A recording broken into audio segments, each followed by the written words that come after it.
Hey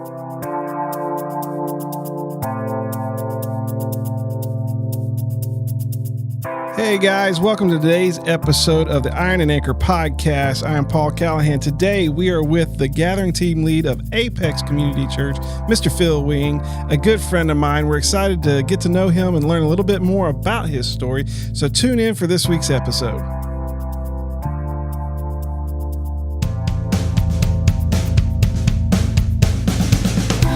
How you doing, Phil? I'm great. Happy to be here with you guys. We're happy to have you. I'm very happy to have you, actually. My dudes. As soon as you guys started this, I was excited about it. Yeah? Long time coming. Yes, it is. It is. So, Phil, you hold... There's a handful of people in my life that, like, I would, wrap around the most important parts of my life, especially in the last, 10 years.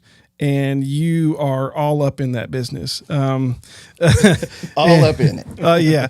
And so I'm very, very excited to have you here and get to know a little bit more about you. I know some about you, some I don't know about you. Some of your story you sent to us, I'm like, man, that's awesome. And, our stories are just so vast and different. And it's cool to have a person here that is week in, week out, day out, helping to lead the church to, look at the wonderful grace that is God and Jesus on the cross for us. And so, yeah, I'm excited. It sounds like more credit than I deserve already. I don't know how much leading towards Jesus I'm doing as much as it is just like trying to stumble in the right direction. Well, that works too. Yeah, there you go. That works too. So we'll start off that you grew up in the state up north, right? Are you one of the? I sure did. Are you one of those guys? I'm not, because I'm from Georgia, so okay, I don't really care. Yeah, you're from Michigan. Michigan proud, baby. We don't talk sports. Go Blue or and anything Maize. on here, I grew up in Flint. So the town that you guys all heard about for all the water craziness. That's my home. OG Flint. That's right. When did you move to Dayton? When I was 17, 17. I went to, in fact, actually it was like the week that I turned 18, I moved here to go to school. I went to Cedarville. Okay. So yeah, but was in Flint, born and raised all the way through. And then, so all that water craziness was probably going on. That probably explains why I am the way I am now, would be my guess. Repping that Pistons hat. That's right, man. I found myself an old classic trucker Pistons hat. I was excited about it. Moved here. And I was 18. Tell us a little bit about your early life. You're growing up, you and your brother, and I actually don't know this. Do you have other siblings besides Jason? Nope. Okay, just you and Jason. My brother Jason is a pastor as well. He's 3.5 years older than me. That's and then my parents had me. And I think they were like, well, we can't do this anymore. These wing boys are too much. We got our work cut out for us with this one. So, yeah, I mean, we were the epitome of church kids. I mean, my parents are awesome people. They love Jesus. They have been serving Jesus. I think like my dad came to know Jesus when he was in his young 20s. My mom sometime when she was a teenager. And they have loved and served Jesus ever since. I mean, they're just, like, to give you an example, my dad is the story of the guy who, like, got saved, and that was the day that he said his last cuss word, drank his last drink, smoked his last cigarette. Like, he was like the cold turkey conversion kind of guy. You don't ever hear about that anymore. Yeah. That's my dad. Like, they're awesome people. And they raised us in church. And when I say raised us in church, I mean, we were probably at the church building more than we were at home. We were, anytime the door could be open, we were there for something. Dad was like, hey, today's a good day to go vacuum. All right, sure. Hey, I got to work on that bus. You might as well come do something. Okay. I remember you telling stories about the bus. Oh, yeah. My dad, that was one thing. In Flint, there's a whole lot of people who just can't afford, travel on their own and all that kind of stuff, especially back then. So the bus ministry was huge growing up. So me and my dad and my brother kind of ran like a church bus. So I lived in rural Georgia, and there wasn't bus ministries. Yeah. Like, I don't remember, like, people like waiting out front and getting on the bus because, I mean, you're on a country road. It just didn't really happen. In the city, man, the church buses are everywhere. Every church had them. Here in Dayton, I mean, it's on Sundays and Wednesdays. I passed probably about 7 of them going home from work. Yeah, I mean, there it was like the bus. It was like the bus ministry craze. You know, it was like I think that was like one of those ministry crazes that happens for a little while. Yeah. And so our church would run like 10 buses every Sunday, something like that. 10 buses? That was crazy. How It big was of a crazy. church was it? 400 to 500 people, I think. Wow. But they would bring in. I mean, because it wasn't just kids; it was like adults and kids, and everybody rode on the bus. And so they would bring in so many people on the buses. I mean, it was nuts. My dad would work on all of them. So again, just another reason why we were there all the time. Right. So What was your first big memory of church? Like the first thing that really stood out and impacted you, besides any type of encounter with Jesus, but from the stories I've heard from your father about your father and your parents, I mean, very service oriented, very giving their life to the church. What was the first thing that really stood out to you that said, there's something to this example that I'm seeing? oh man, that's a tough question because I feel like my parents were never like big displays of faithfulness. It was always, they were really faithful in all of the small little things consistently. Yeah. And so, I mean, it really would be simple things like anytime there was a need, my parents felt the burden to be like, we want to be some of the first people who say, we'll do that. Yeah. And it didn't matter what it was.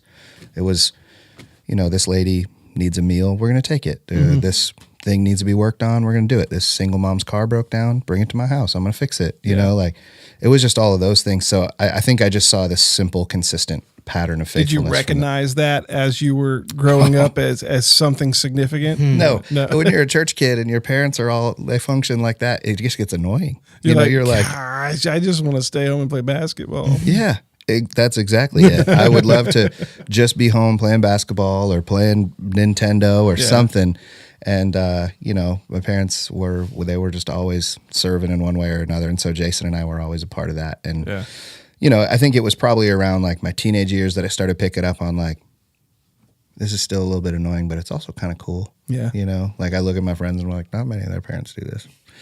This is pretty cool, So that's probably when I really started noticing that it was unique and it was a cool thing. I mean, it came with all kinds of other things that factor into my story as well. But I mean, it was awesome to see the model of servanthood constantly. Yeah. So how old were you when you started playing music with the church? Was that young also, or is that a later thing? Brother, I did not play any music with church ever. Wow. Growing up.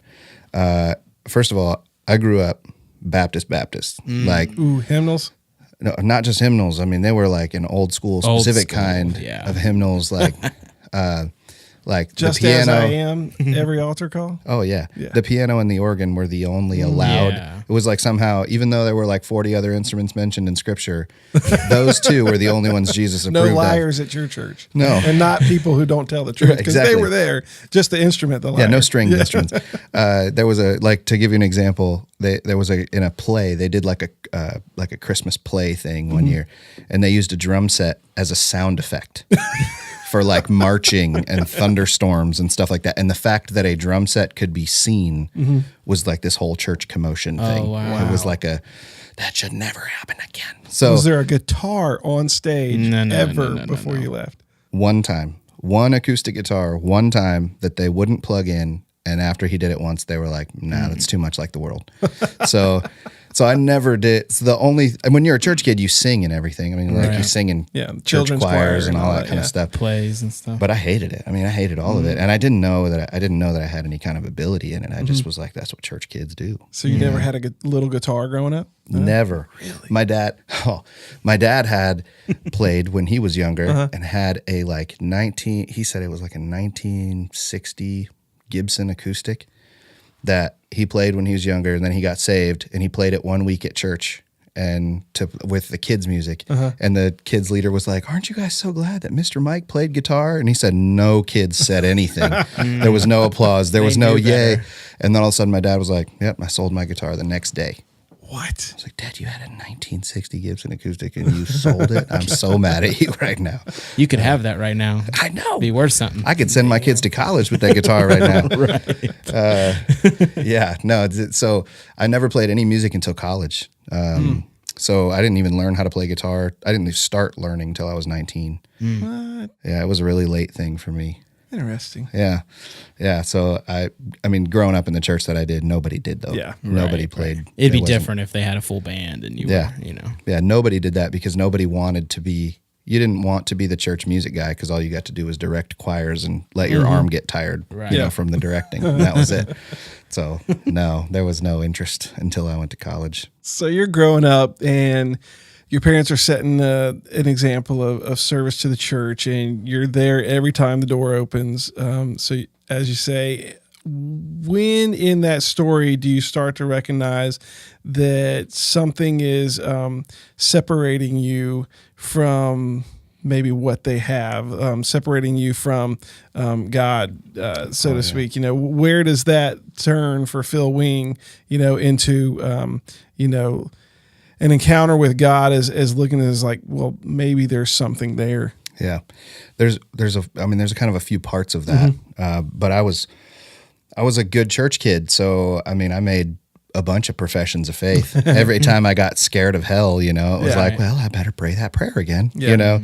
And I mean, I did that. I don't know how many times I did that, guys. I mean, it was ridiculous. I did that so many times because I was so afraid all the time. And to me, that's obvious. It's when you don't have true conversion, you constantly live in fear, you know? So, that was me. And I mean, but it wasn't until I was 13 and I was at a church camp, you know, and, I woke up that morning just like, something's not right, you know? And it was like the realization of like, I've been doing all this junk that's for God, but I don't know him, you know? And just the realization of like, my sin separates me from him and I don't like that. And so, but I'm a good Baptist kid. So even though I woke up in the morning thinking about that, realizing that, I waited until the altar call that night before I did anything about it, because that's what a good Baptist kid does.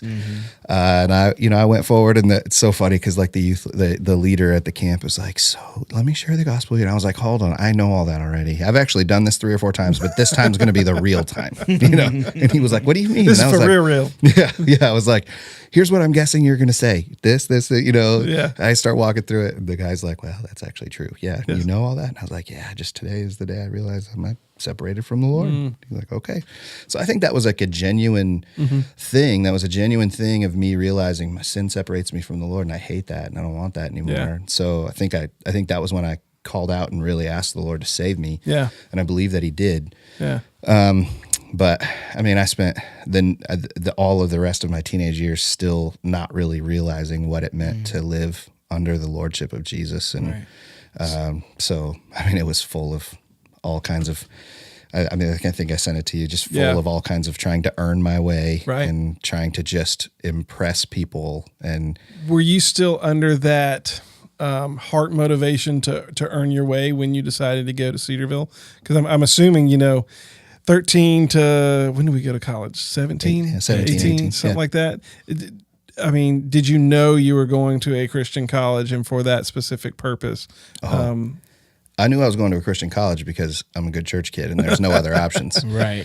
It's either you go to the home, like the local, like community college, or you go to a Christian school and that's it, you know? Right. And so I applied to the most conservative of schools. And just to be honest with you, Cedarville was the liberal one. Oh, For sure. Okay. Yeah, Cedarville was the crazy liberal school. And so my brother went there. And he came back with blonde hair one year, and everyone was like, "See what that school does to people." But it was the only one that I visited. I was like, "That doesn't feel like church camp. I'll go there." Yeah, you know. Right. And so, no, I knew that I was going to a Christian school. I don't know that I would have ever. I don't know that I would have just said, "Yeah, it's definitely Cedarville." What were you originally going for? What did you? This is the unknown. Most people don't know this. I went to college for acting. You heard it. You heard it here. That's right. Are you serious? Yeah, I went to school You were a planning to thespian. do. Yeah, exactly. I was a Really? theater major. Did you do that in high school? Oh yeah, I did a lot. I was like a sports kid, but then I could see it. one sports season a year, I would not do the sport, and I would do whatever the school play was and all that kind of stuff. What was your And so, biggest role? I don't know. It's a Christian school. We don't do a lot of the really well knowns. Yeah. You know, There's no Beauty and the Beast. Or Yeah, anything. we had to do things and then still change all the lines and Right, names right. and all that kind of stuff because they're too risque. Gotcha. I mean, we did like Our Town, which is probably a fairly well known one. Yeah. Well known one, and I was Dr. Gibbs, who's like probably like a second tier character, you know. So did you just want to go to college, get your acting degree, and go off to Broadway, or do local? I think I wanted to do comedy. television? I wanted to do. Well, yeah, that I just wanted to makes do all the sense comedy. in the world. Yeah, yeah. That's what I really wanted to do. Yeah. I think. So, so Have man, you given up on that dream yet? Come on. I have no desire to do acting anymore. I'll tell you that. What about comedy, though? I don't know. I feel like I'm raising a family with 5 kids. There's comedy all day, every day. That's true. But you could share that joy with others and make us laugh. Yeah, yeah. I don't know. I'm happy to share little bits here and there. We'll call it my social media. Yeah.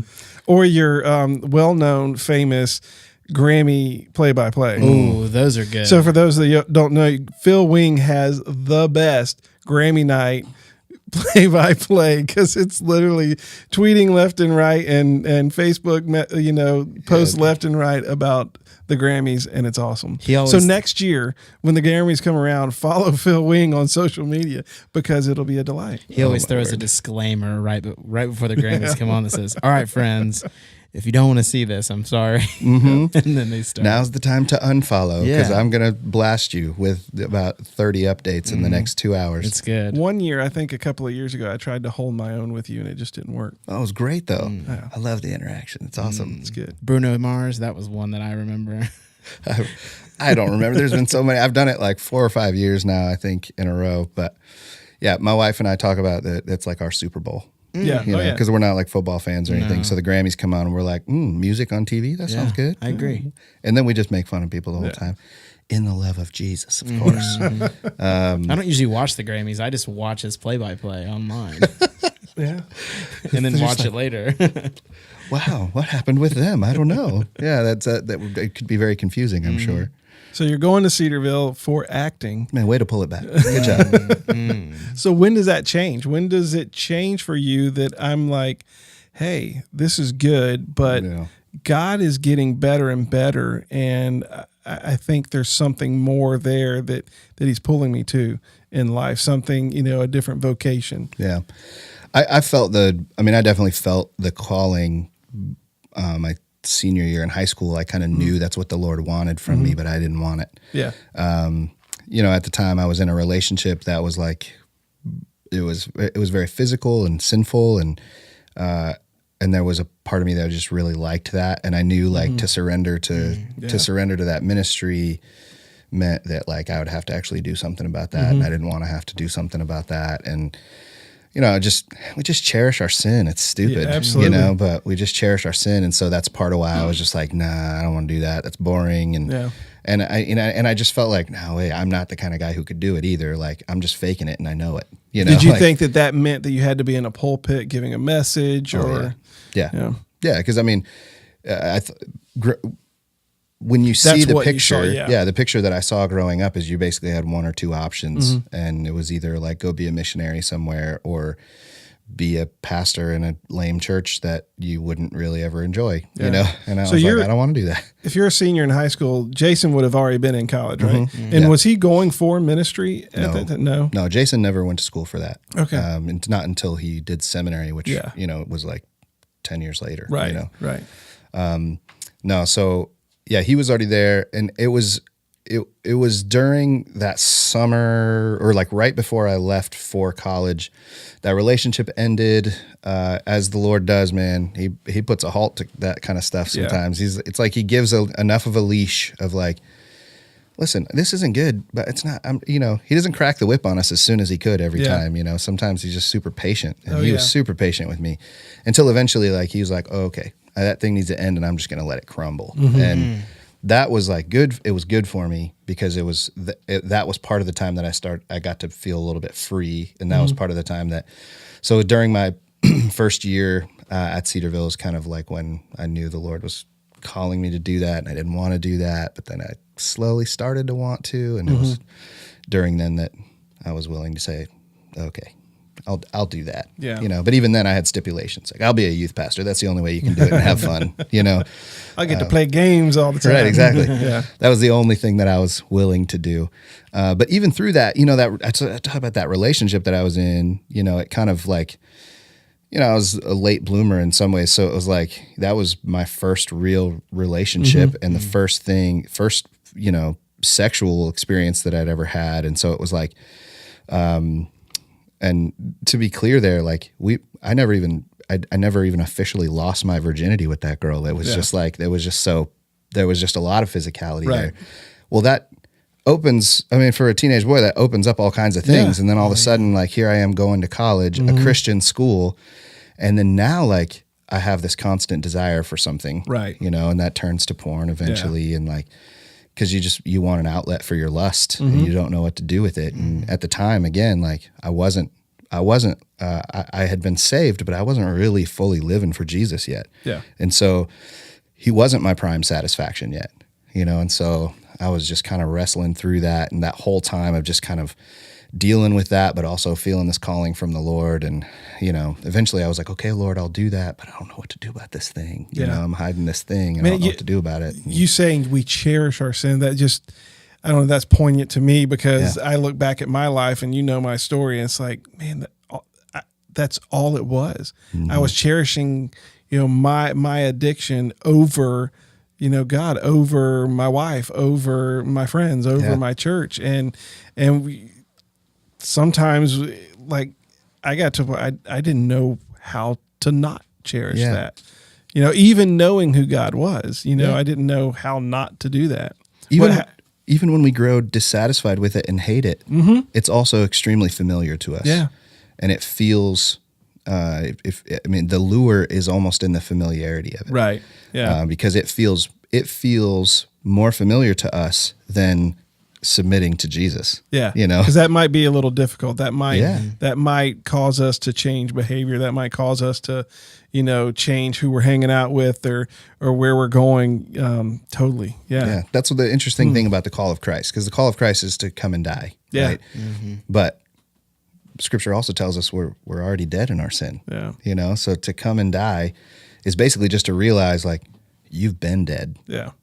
Come and acknowledge that with me, and then let me give you real freedom. Let me give you real life. And so even in that call to ministry and kind of surrendering to that, I was still struggling through that. I was still holding on to that sin. I was trying to hide it at every turn. And, so I actually, God opened the door pretty young. When I was 19, I got the opportunity to intern at a church. And that 6-month internship turned into like a part-time middle school minister job.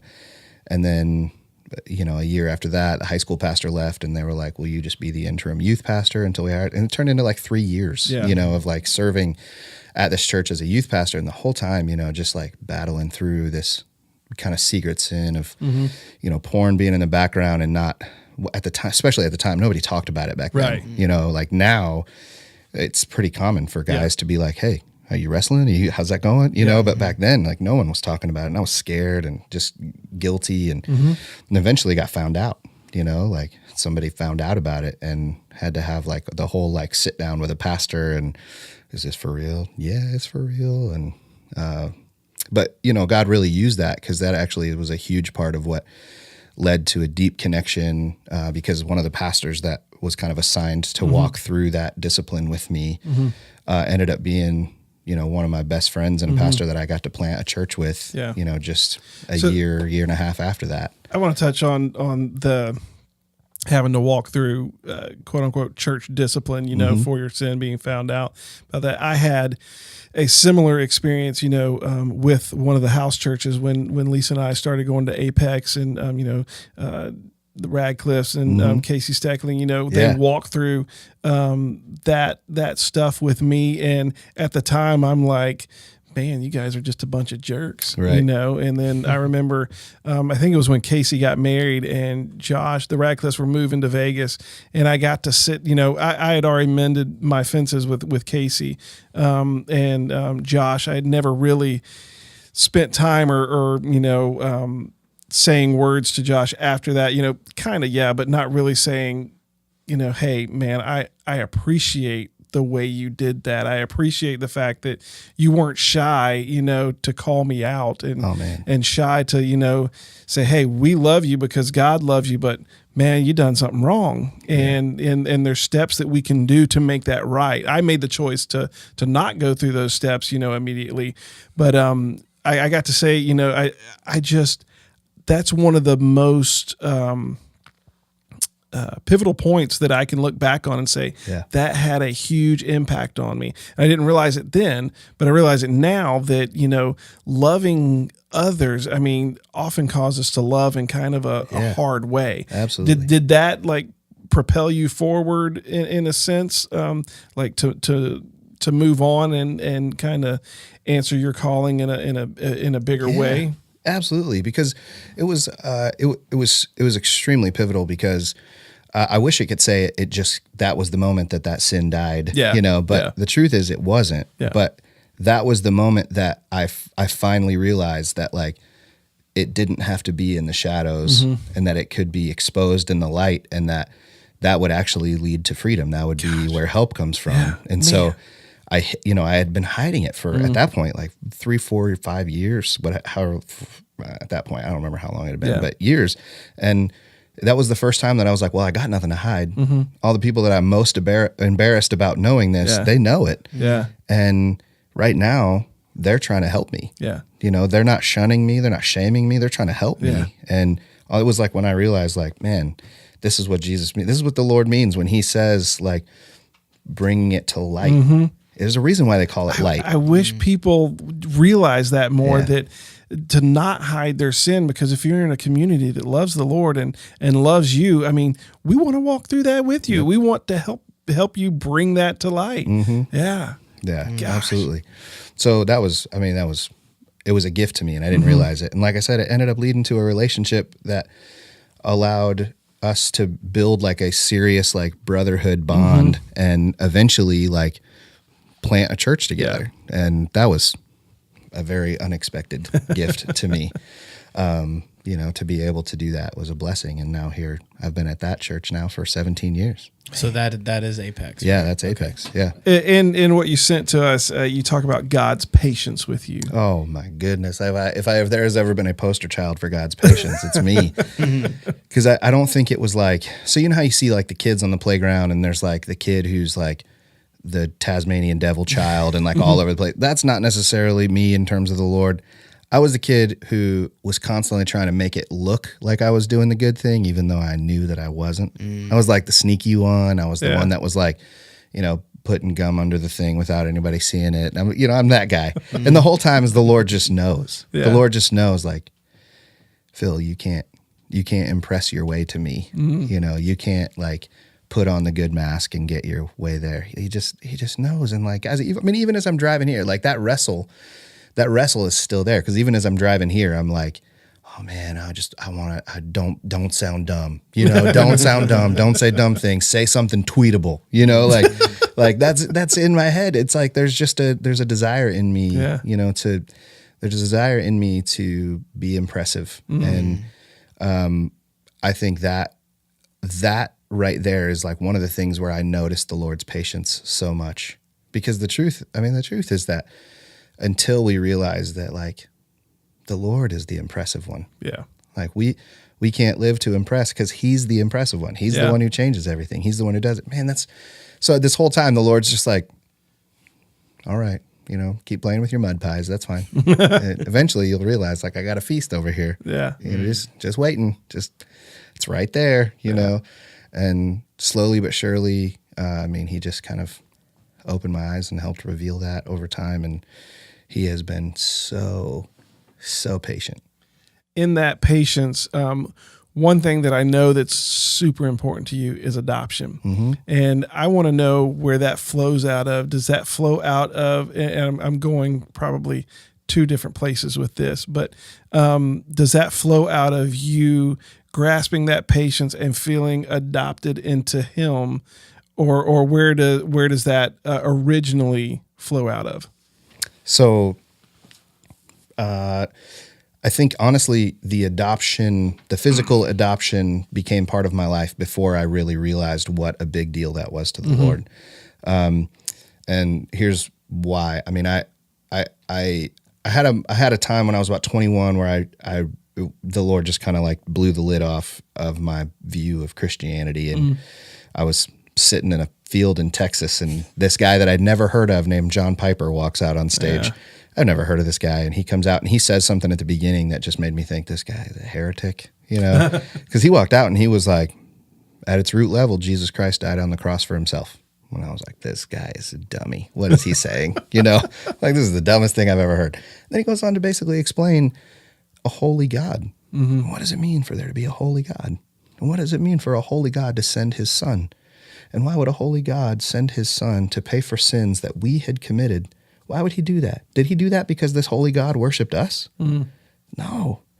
He did this because the purpose of everything is his glory. The purpose of everything is his glory. Everything that he has made is for his glory. Yeah. So even Jesus coming and dying on the cross is for the glory of the Father. Yeah. And so that realization was like, man, this whole time I had thought Christianity was about the Christian. But Christianity is not about the Christian. Christianity is about the Christ. Yeah. And I thought, I don't know. It took me 21 years to catch that. 21 years of growing up in the church and being like, at that point, I had been a pastor for 3 years, Right. you know? And it took me that long to realize, like, it's about him. And so when Amber and I got married, my wife is a saint of a woman. The fact that she puts up with me proves that. She's awesome. But when we got married, you know, she had a passion to adopt when we got married. Okay. But I was always like, yeah, that's something we'll do when we're older, down the road, you know. It was one of those things that honestly I thought we'll talk about until we never actually do it, you know. And then we found out, well, doctor's saying that we might not be able to get pregnant. And all of a sudden it's like, whoa, what? You know? It came down to like the doctor saying like, yeah, you got about a 1 in 1,000 chance of getting pregnant. And so we started looking into adoption at that point because we thought that was our only option. And it was like, you know, it was, oh, you know, that's a backup, you know, for us. We'll look into that now. And I think the Lord was just kind of like, nah, I don't want it to be a part of your life as a backup. So boom, I'm going to let you get pregnant. Yeah. And he let my wife get pregnant. And the doctor was like, what? You know, like, well, if it's a 1 in 1,000 shot, you hit the target, you know? You know, but then he's like, well, don't think that that's, you know, made all the things that are messed up fixed again. Like it's still that case. And like 9 months later, we were pregnant with our daughter. Yeah. You know, and so 9 months after my son was born. Right. Yeah. Correction, make sure that's you know clear there. So my son had been born, and then 9 months later, we got pregnant with my daughter. So they're like a year and a half apart. And the doctor's like, "Well, I don't know. This is a mystery. Maybe I just need to go back to school." But it was after our daughter was born, we realized that somehow that passion to adopt was still there. And I had originally just been looking at it as a backup option, and then all of a sudden, it's still there. And I don't know why, and I don't like that it's there, you know, because to me, I'm like, man, I don't know what to do with what's going on here right now, you know, let alone taking in somebody else. And it was a very selfish view, but that's where I was. And then, I mean, again, like the Lord kind of just has these, I don't have a ton of them, but there's these certain moments where the Lord just kind of like takes that holy 2x4 across the head and wakes you up a little bit. Yeah. And there I was again, sitting, listening to another guy that I'd never heard of before named Francis Chan preaching. Ooh, yeah. And he's preaching a series of sermons that eventually became the Crazy Love book. And one of the things he talks about is just every time you see disciple in scripture, what follows it? What are the actions that follow a disciple? And I mean, love for the poor, love for the orphan, and love for the widow are like marked things of the disciple. And all of a sudden it was like, it was like this, you know, lightning, you know, or just kind of light bulb connection of like, oh, God really cares about orphans because he wants his disciples to. So I called my wife that night and I was like, okay, let's talk about this adoption thing. And she's like, no, you won't believe it. I'm watching the video, the interest video for an adoption agency right now. Like I called her and she was watching that video awesome. At that very moment. And I'm like, well, okay, all right, Lord, that's creepy, but okay, you know. And so we just started walking forward. And again, it's one of those things like there wasn't ever like the writing in the clouds moment. It was just kind of like slowly walking forward and just seeing what the Lord opened and what just the Lord. Just that step-by-step obedience. Yeah. And so it was in that process of actually stepping forward and actually seeing like just obeying, that the Lord actually said, and as you obey, let me just reveal this whole other side to this relationship we have. And all of a sudden, Romans, Galatians, Ephesians all start making sense because all of them are using adoption language. Yeah. I mean, I have it tattooed on my arm. It says adopted as sons. That phrase is used in all of them. Right. That we're adopted as sons, that the way that God saves us is adoption. He seeks us out. He finds us. Even though we would have never been able to find him on our own. We couldn't have earned our way to him. Yep. Like he sought us out and he brought us in. He adopted us. And it was, I mean, that was, I think in terms of those theology moments in your life, you know, that's one of those ones like, I don't think I'll ever be the same again because the Lord used the physical adoption process to actually reveal to me what spiritual adoption was. And man, I don't know if anything has changed my life more than that, because then my wife and I got to pursue adoption. And at the time, we didn't know anything about adoption. Yeah, how hard is that process for people that are listening and maybe interested? Is it pretty insane? Yeah, I mean, you have people who help you the whole time, which is great. Oh, so okay. there's nothing that every mystery to adoption, there's people that help you with it. That's so good. that's the advantage. It's not easy. So don't ever let me paint the picture that it's easy or that it's simple, because it's not at all.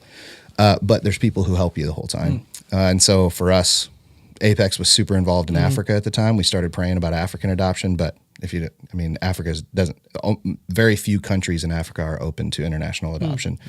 There's a lot of history there. There's a whole lot of slavery and apartheid and all that kind of stuff that makes them very untrusting of people from outside of their countries. And so there just wasn't a whole lot of open doors. But at the time, like this program in Ethiopia kind of opened up, and we were like, well, let's keep walking forward. And we'll just see if the Lord closes it. And the Lord never closed the door. And so we just kept walking forward until eventually they sent us a picture of our son. And we were like, that's him. We're in, you know. And that whole process, Jake, to answer your question, when we did it, it only took about 1.5 years, which seems really long. But now in international adoption, the average for that's about 3 to 4 years. I'd say it's much longer, right? Yeah. There are faster versions of it, like adopting special needs kids and stuff. That's a much faster process. But just a standard adoption is 3 to 4 years if you go outside of the U.S. now for most places. But that was our first adoption. We have 2 more adopted kids as well. Oh, yeah, man, I didn't even realize that we adopted through the local foster system. That was a number of years later. I mean, but it was kind of another one of those times. I remember standing on stage for rehearsal, and you got the call. They're like, "We're getting 2 kids." Oh yeah, I had just gotten back from that call. Yeah. They're like they're coming to our house tonight. Yeah, I remember that. Yeah, I was at Apex, and we got a call at like 2:00, and they said, "Hey, we're going to be at your house at 4:00 with 2 kids." And we're like, "Okay, all right, this is happening." And that's just kind of how it works, right? You don't. Sometimes, sometimes you get a heads up, but the way that we were doing it, we were a little bit more open. Choosing, I want that one. You know, it's kind of a which it's not a bad thing to have stipulations and to have things. Just for us, Amber and I, we were just super open, and at the time it was. So we just said, "Okay, bring them." And so I ran home, met the kids for like 2 hours, and then drove back to band practice and was with these guys. And I was like, "Guys, I guess I just got 2 more kids. I don't know." You know? So we fostered. It's Ellie and Walker. We fostered them for almost 3 years. wow. And then got the opportunity to adopt them 1.5 years ago. And so they have been official wings for about, it'll be 2 years this summer. So That's awesome, man. so we have two kids that came by way of my wife's belly and 3 that came by way of adoption. So I love your heart for adoption, because I don't think it stops at children or, you know, that kind of aspect. The other place I wanted to go with it is having served with you, excuse me, at Apex, and, you know, as a tech team member, as a band member, and seeing, you know, the other band members and people and house church members, you know, that you've been involved with. I think one thing that God has used you for is adopting His church family in a special way, because for me and my wife and my story, there's some very pivotal moments. I mean, we're 3 weeks from Easter now, 4 weeks from Easter. And, 7 years ago, I remember, man, you are, and we had been involved in Apex for a little while. And, my salvation story is I realized that my sin, I couldn't say I'm sorry for anymore. And, I needed that redemption. I needed that, hey, there's something separating me there and I can't do it. I can't cherish this anymore. And it was probably 2 words. I don't even know what the song was, but 2 words into it.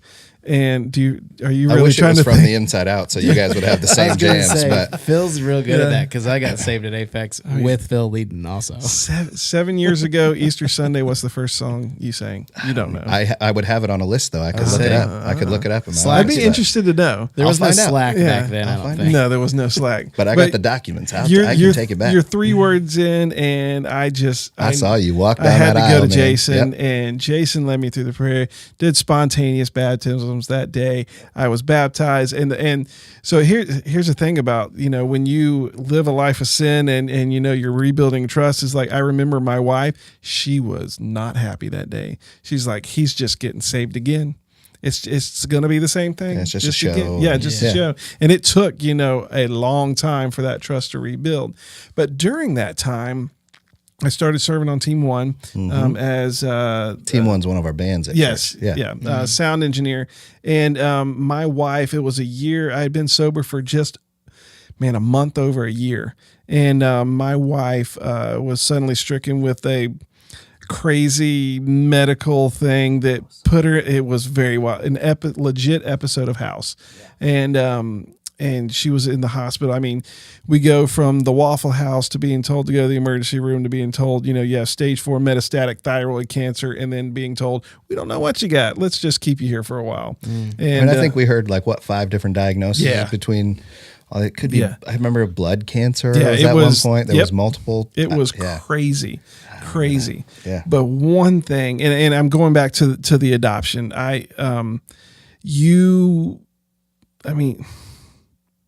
The leadership and what you show as far as gathering people in. I mean, I will say that there is a shepherd aspect to what you do and to your character and how God has kind of made you that way.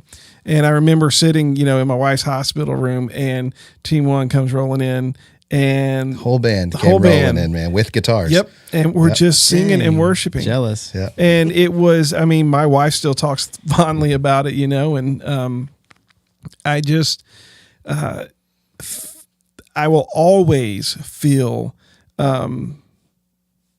adopted by that. I will always feel that,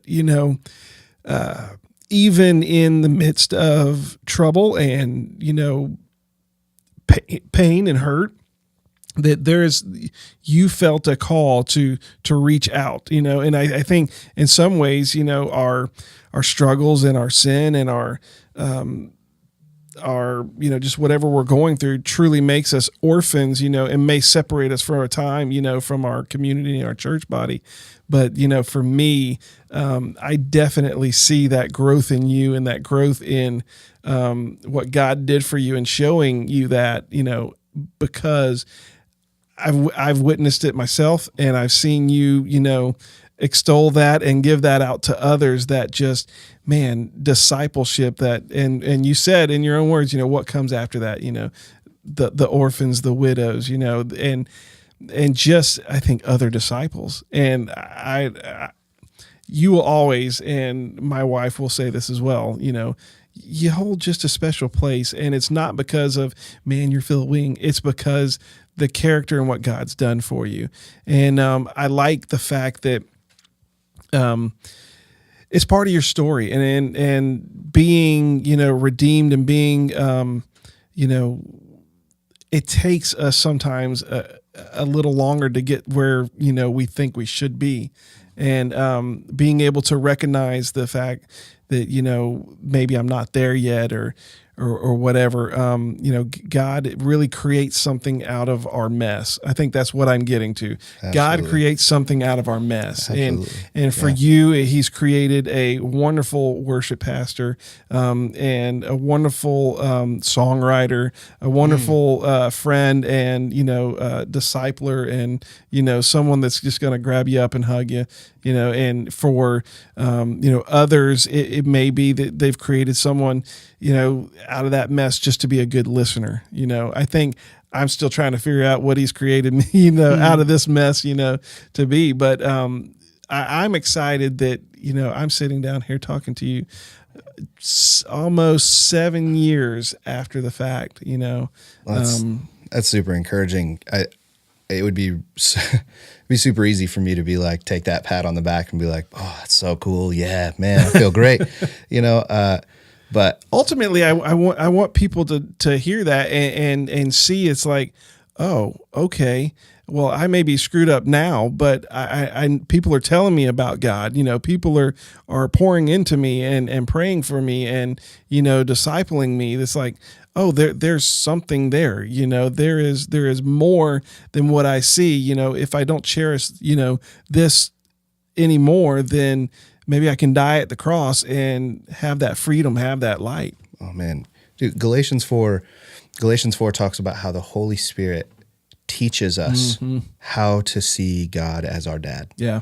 Because that's the adoption passage, that he adopted us as sons, and not just sons, but heirs. Yeah. And now by his Spirit, we can cry, Abba, Father. Yep. So the Spirit teaches us, he's my dad.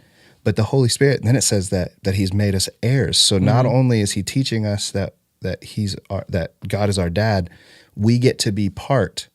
We get to be part of his kingdom. And what does his kingdom do? His kingdom adopts kids. Yep. His kingdom brings people in. Yeah. And so we as heirs to his kingdom get to be part of helping other people realize that they can call him dad too. Yeah. And I mean, that is something that is, I don't know, like I said, I don't have anything to offer other than a very patient and loving God. Yeah. And I'm really grateful that patient and loving God decided to be patient and loving with me. And if he brought me in, I mean, how could I not? How could I not try to help other people see that and help other people know, like, man, this God will bring you into his family too.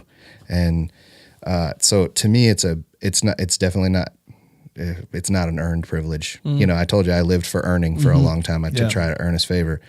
The grace of God proves to me all the time that I haven't earned it. Yep. I haven't earned it at all, but I have it still. Yep. I still have his favor.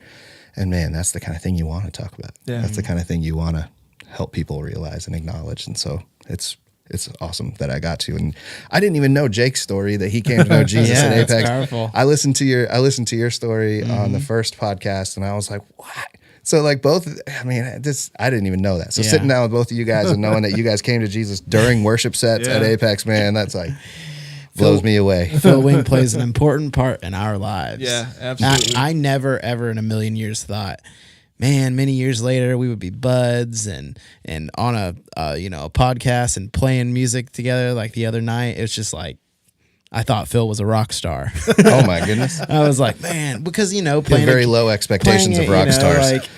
Because your band played at Gathering Grounds, right? Back in the day, we sure did. And I was in a band that played at Gathering Grounds. I was much younger. I mean, as you guys heard, but what are you trying to say? You trying to say I'm old? No, yes. No, I get it. I saw Phil's band. I was like, man, these guys are cool, And many years later, I'd be walking into Apex, a church, and there he is leading worship, and I'm just like, wait a minute. And then, a little bit later, and then it's just crazy. It's crazy how God works. Yeah, our stories are going to intersect. Your story is going to intersect with somebody else's. What God is writing in your life and what you're going through is eventually going to affect somebody else. And we want to encourage people to say, let me affect them by showing them God. But if you're in that position of struggling, in that position of like, man, I just don't know what's going on. I don't know, what tomorrow is even going to look at. Hopefully that there is somebody that is intersecting your story, like Phil with mine and with Jake's, and other people in my life that, can show you that light, can show you that freedom in there that is God, that is the gospel. And ultimately that's where, this podcast stems from is our stories intersect, and we need to start talking to each other so we can get to know each other, so we can know, what are you going through? This is what I went through. This is where I'm supposed to be tomorrow. Hey, well, can I help you get there? Our stories are going to intersect, and as a community of believers, we need. I guess I'm convicted of this, that I need to do a better job of writing, my story into other people's stories, so that they would know the gospel like I know the gospel. Oh yeah. I think you guys said it in one of the other podcasts, but there was never any intention of the Lord for any Christian to do this life alone. Yep. I mean, every one of us was meant for other people. There's no such thing as a private Christianity. Yep. It doesn't exist. Yep. Christianity was always meant to be communal. It's meant to be shared. It's meant to be something that we live together. Yeah. And that we're constantly helping bring other people into. So that's one of these things. It's not just hoping that our paths cross with other people. It's we're living with intention. We're living with intention to make sure that our lives are on display. And I fought that for a long time too, and still probably do sometimes without paying attention to it, but the more and more that I just kind of say, all right, Romans 12, like, God, you've been good. Because you've been good, I'm in with you, and living sacrifice, do what you want. Help me to know what you want. And the more that we do that, the more we find ourselves intentionally, I think, just putting ourselves in the place of being that heir, representing him, and getting to show him to other people. Yeah. Well, Phil, I think we're going to wrap it up there. Yeah. I really, really appreciate you coming on today and talking with us. My pleasure. You guys that are listening to this episode, we're recording it, and you're not going to hear it for we're talking about 3 weeks to Easter. This is probably going to be after Easter when this releases. Yeah. But, just take to heart that your story is going to affect someone else's. Your story can affect someone else's for the good. And if you're needing somebody to affect your story, God can do that, and God can do that through the community of his believers. And find Jake and I, we go to FCF Dayton, and Phil is at Apex Community. There's other wonderful churches around the Dayton area. Veritas church in Dayton. Find a church, find a community of believers that are going to pour into you, write part of their story into yours, if you're struggling. And if you're not struggling, but God, and you know that light, and you know that gospel, then get involved in the community as well, so you can be that person that's writing into their story. Yeah. So guys, check us out on ironandanchor.com, all your favorite podcast apps, and YouTube for the videos. And again, Phil, thanks for coming on today. Okay. My pleasure. Thanks for having me, guys. All right. Take care.